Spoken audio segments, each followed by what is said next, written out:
Okay, let's dive right into this explainer. If you've ever looked at your bank account and felt that sudden sinking knot in your stomach, well, you are definitely not alone. Today, we're unpacking the core concepts of saving your future to figure out exactly why the modern financial landscape feels so overwhelmingly complicated, and more importantly, how we can actually start to decode it. Because the honest truth is, while the global economy is incredibly complex, understanding the basic fundamentals of how your own money works really doesn't have to be. We are going to start right off the bat with a statistic that honestly just stopped me in my tracks. 79%. Just let that sink in for a second. That means nearly 8 out of every 10 people you walk past on the street today, your neighbors, your coworkers, maybe even you, are carrying this heavy, invisible weight of financial anxiety on a regular basis. And what's truly fascinating here is the massive paradox we're living in. We live in one of the absolute wealthiest countries in the history of the world, yet over half the population is living entirely paycheck to paycheck. A staggering 62% are carrying credit card debt from month to month, and 37% have completely maxed out their cards. We are literally surrounded by wealth, but somehow plagued by money problems. It's like we're all playing this high-stakes game where nobody ever actually bothered to sit down and explain the rules to us. And hey, if you think this is just an isolated American issue, think again. Looking up north to Canada, the situation is equally concerning. 1 in 4 Canadians literally has to borrow money just to buy groceries or cover daily expenses because they simply run out of cash before the month is over. On top of that, almost a third of the country isn't saving a dime for retirement. It's a bizarre reality, isn't it?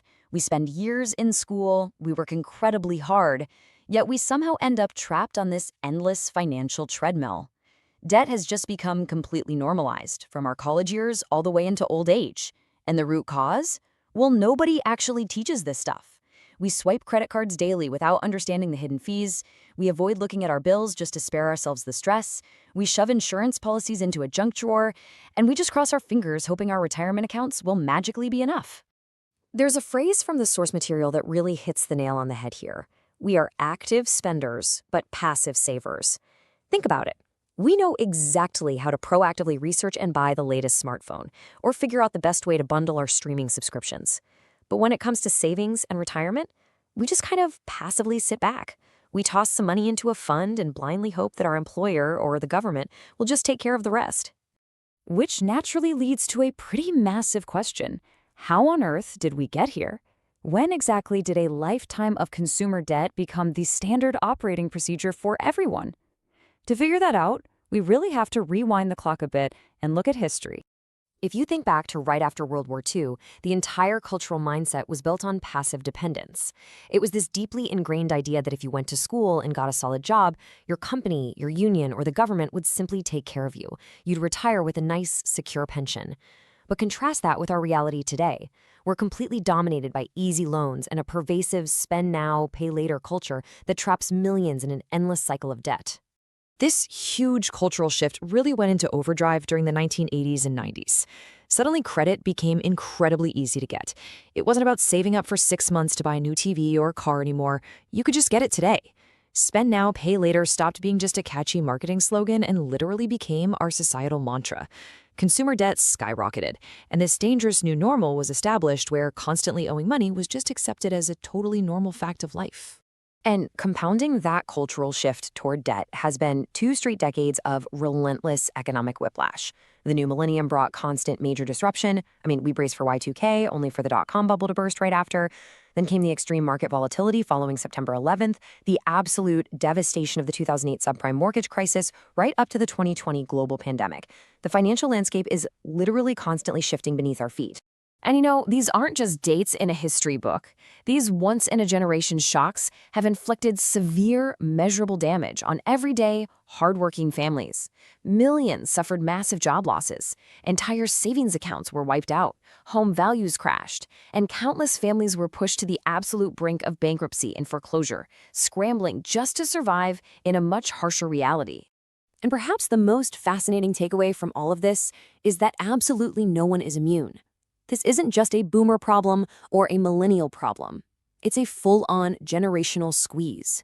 Every single age group is currently facing its own severe, unique financial hurdles, based entirely on exactly when they were born and when these economic shocks hit them.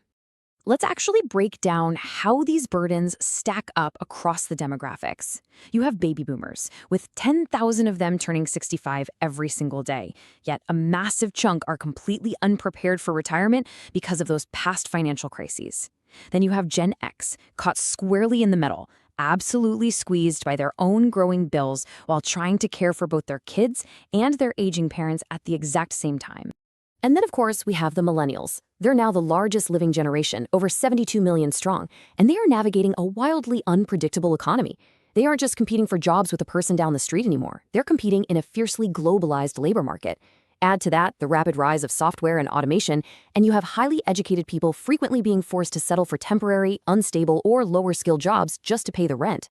Okay, take a deep breath, because here is the really interesting silver lining to all of this chaos. The sheer weight of these repeated crises has actually sparked a massive new awakening.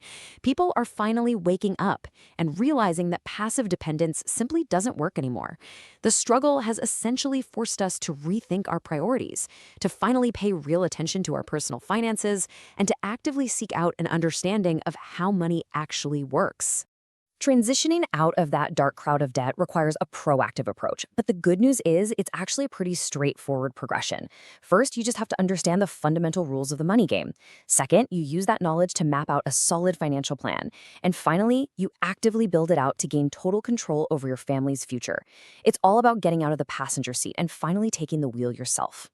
So, I want to leave you with this one question to chew on today. We've seen the history and we know the math. Nobody on earth is more invested in your financial future than you are. Since the cavalry isn't coming to save your retirement, your employer and the government aren't going to magically swoop in and fix it, isn't it time you took responsibility and entered the gate of financial knowledge yourself? Isn't it time to build that secure foundation? Think about it. Thanks for joining me on this explainer, and keep learning.